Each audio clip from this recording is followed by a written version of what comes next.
Yeah, deer camp started in the mid-'80s for us. There was a group of guys that went up to a camp up in the North Maine woods annually. It was always Thanksgiving week.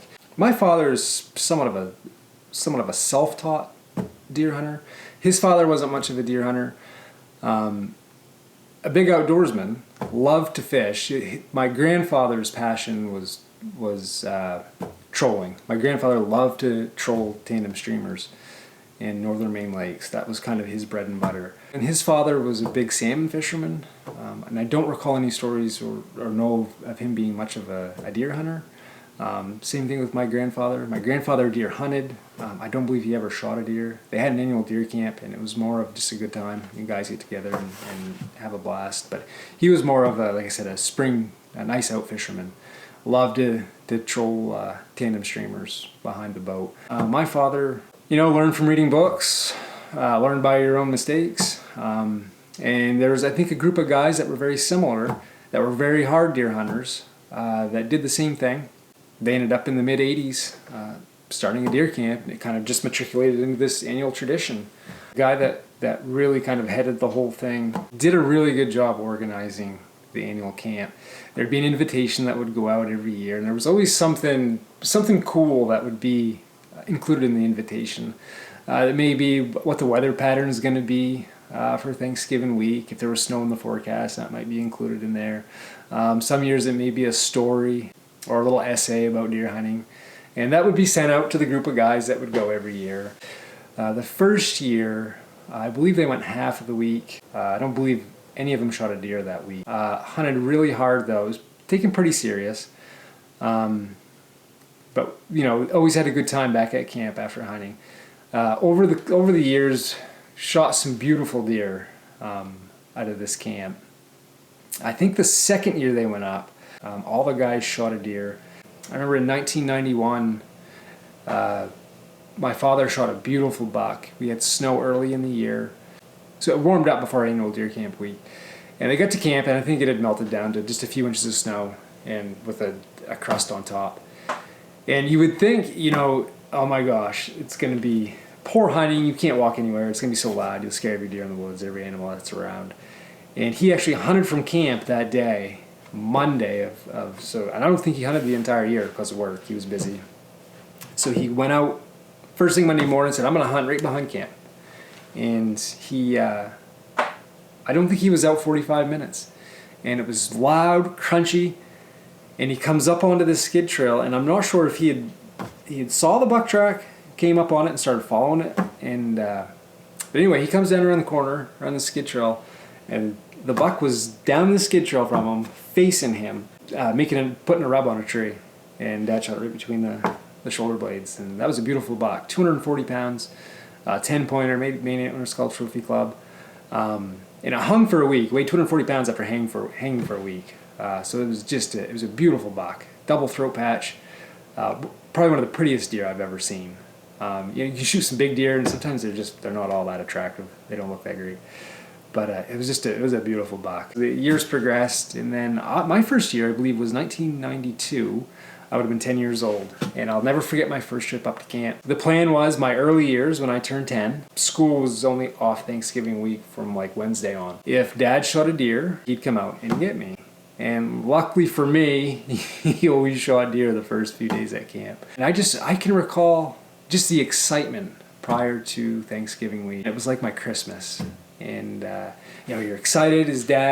Did Dad shoot a deer? How big was the deer? You couldn't wait to hear the stories. So then you get to camp, and you get all the stories from from what's happened up to that point during that week. When I got there, and food was always good. The camaraderie was always good, and it's just, I feel like deer camp is something of a dying tradition in Maine.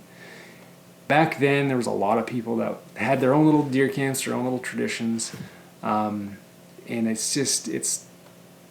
you don't see that anymore, and it's actually a shame because it's shaped me. It's such an important part of my life. I mean, there's a lot of important things in life that are more important than deer hunting, but it's something that really shaped me. And there's a lot of firsts. There's a lot of things that you develop as a kid doing this stuff. I remember my first buck, which I had put a video on about that. And all those years prior to that first buck, even when I was 10, we hunted hard. There was very seldom did we go back to the truck for lunch or anything like that. We were out in the woods. I saw so many things doing that I would not normally see. And I'm afraid it's, like I said, it's a dying tradition. You don't see people doing that any longer. And kids are missing out on that. Deer hunting has very little to do with shooting a deer for me. It has more to do with the experience, the adventure, the stories that are told, the guys that you go with. The whole process is way more important than shooting a deer. Getting a deer is icing on the cake. It's good to have those stories. Remember that. You can look back and say, "Oh, remember that year that we all shot a deer? Remember the year that we shot 3 deer that were over 200? Remember the year that we shot?" It's always good to look back on those. But there's always some of the better stories are the deer that you didn't shoot. Is not so much about shooting a deer as it is the whole experience. Trophies changed over the past few years. For me, I think I would have defined a trophy as a large buck, whether it be a heavy body deer or a large rack deer. And that's changed over time. It actually changed from season to season. It's kind of circumstantial.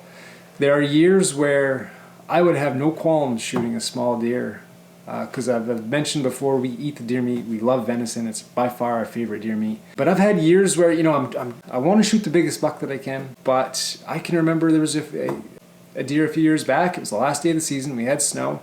I was tracking 2 deer going up onto this ridge, and there was a deer that actually I could hear him walking. It was a breezy day. I'd stopped and I could hear him walking towards me, and I kind of just tucked into a fir tree and pulled up and waited for him to come around the corner. And he came around the corner. He must have been 25 paces away from me, and it was a spike horn. And I had a young child at home. I think it was our first child. Lydia was born. I just remember thinking, as that deer came around the corner, I saw it was a spike horn, and I was like, I'm not going to shoot it.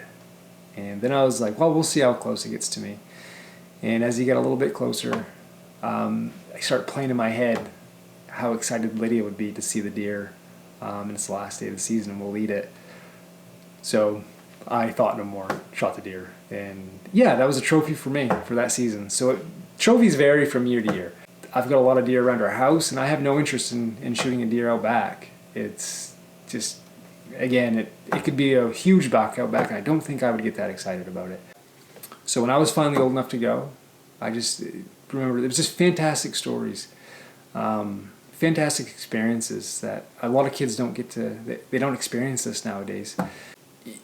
I don't recall politics ever coming up at deer camp.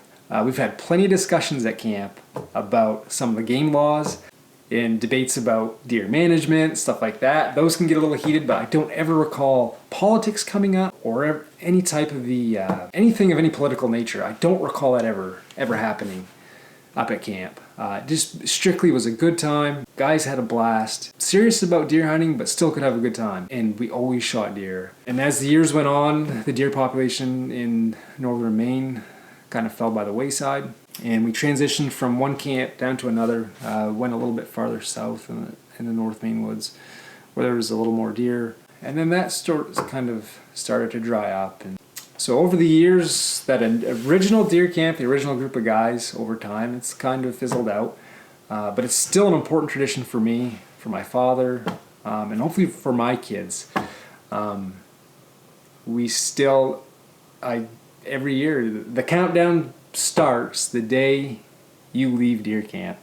Sunday, I'm already thinking about, wow, I can't believe it's a whole nother year before we get to do this again. When I first started going up to deer camp, we had no cell phones. There was one guy that had a bag phone in his truck, and there was a spot, there was a mountain a few miles away from camp that if you were going up, it was kind of a long grade, and if you were going up this mountain, some guys had part of the road flag, and if you stopped right there, you could actually get cell service.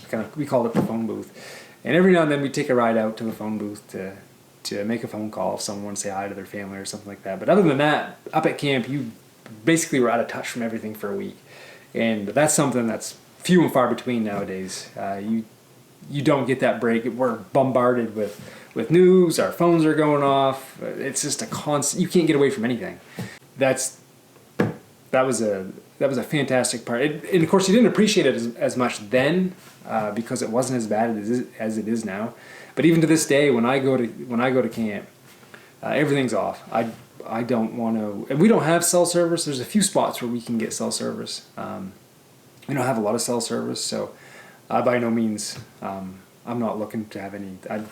I just want to be alone for a week. We keep a current photo album at our current deer camp of every year, and it's all organized in sequential years, and it's fantastic to go through that book. I do it every year I'm at camp. I'll go through that book from start to finish, and it's like you can relive every year periodically at deer camp. And it seems like it was yesterday. I look at some of the, prior to me going up to deer camp, I can remember my father shot a beautiful, I think it was 205 pounds or whatever, it doesn't matter the exact size. And it was just an interesting story. You know, he'd finished, I don't know if he was tracking a deer that day or what was going on, but he ended up getting in the vehicle, driving down the road, and it was like 2:30 in the afternoon, and there was I think they'd met a truck, and not too far after they met that truck, there was a deer track crossing, a beautiful buck track crossing the road, and it's 2:30 in the afternoon, and Dad jumped out, and he's like, "That's smoking fresh." So he gets on it, and he shot the deer not too far from the road, just went up on this ridge, and shot it up on this ridge. It was with some does, and the does took off, and the buck stood there looking at him, and he shot it.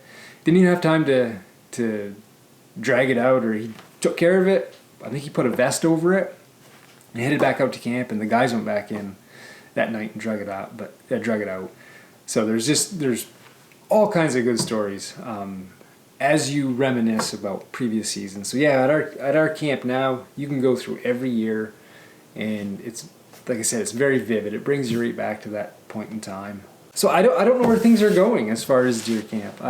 I hate to see, you know, like I said, back when I was younger, I remember lots of people went to an annual deer camp, and I don't know that many people that do it anymore. And it's a shame. Most, you know, unless you're brought up in a family that does this stuff, that hunts and fishes, does outdoor things, it seems like nowadays it's harder to get exposed to it. Everyone's so caught up in social media. You know, and I get this is coming. I'm sitting here in front of a camera, plastering this on YouTube, and there's a time and a place for it. And you know, it's a good avenue to teach people about this stuff. It's a good way to reach people, to expose them to the outdoors. I wish more people did it, because I love, especially the history of deer hunting and the outdoors and fishing, and because everyone has their own little story to tell. Everyone has their own little aspect on it. Everyone has a little different way of doing things, and you can learn a lot from someone. And a lot of people don't even know maybe that they're teaching someone something, because it's just, that's how they've always done it, and they may not be able to articulate it, but if you can see them do it, follow them or hang out with them, there are things that everyone has something that they can give somebody. Everyone has something to offer in that sense.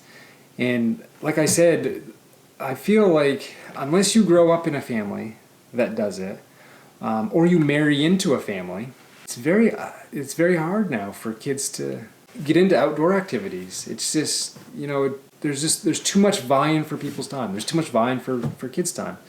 It's too easy to go sit in front of a video game, you know, to sit in front of a tablet and get on all the different social medias that are out there and play around there, unless you have someone really pushing you, really putting the effort in to take you out.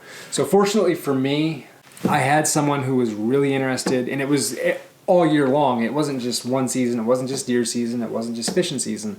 It was all year long. We had something. It went from, you know, it went from skiing in the wintertime to ice out fishing in the spring, also ice fishing during the wintertime.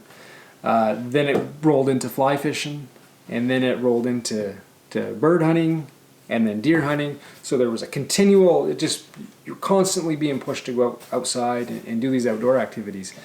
And camping, all this stuff. And I'm trying to instill that in my kids.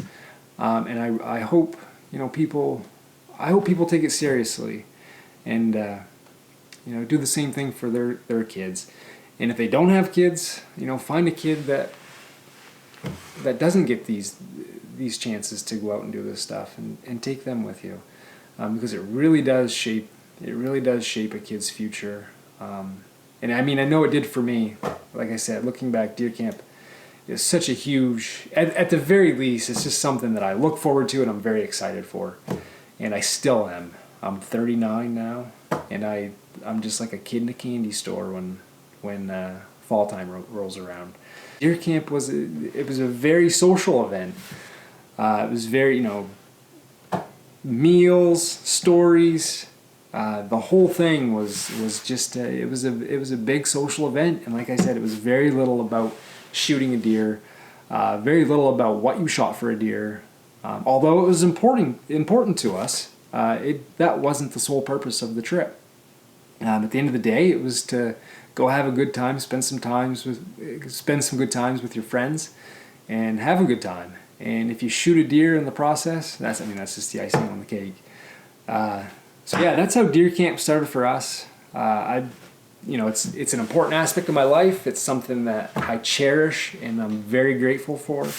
And I really want other people to have those same experiences. A lot of people are missing out on, especially if you live in Maine. Maine has so many outdoor opportunities. There are so many small bodies of water to fish. There are such big tracts of land that we can hunt, that we are very privileged to be able to access some of the tracts of land that we can access. And I definitely don't take it for granted. So I really wish, more and more people will get out there and do these sorts of things. So yeah, that's where it all started for us. That's where deer camp started for us. And hopefully we have many years to look forward to. So I hope you enjoyed it. I hope everyone had a wonderful new year. I guess here's to 2022.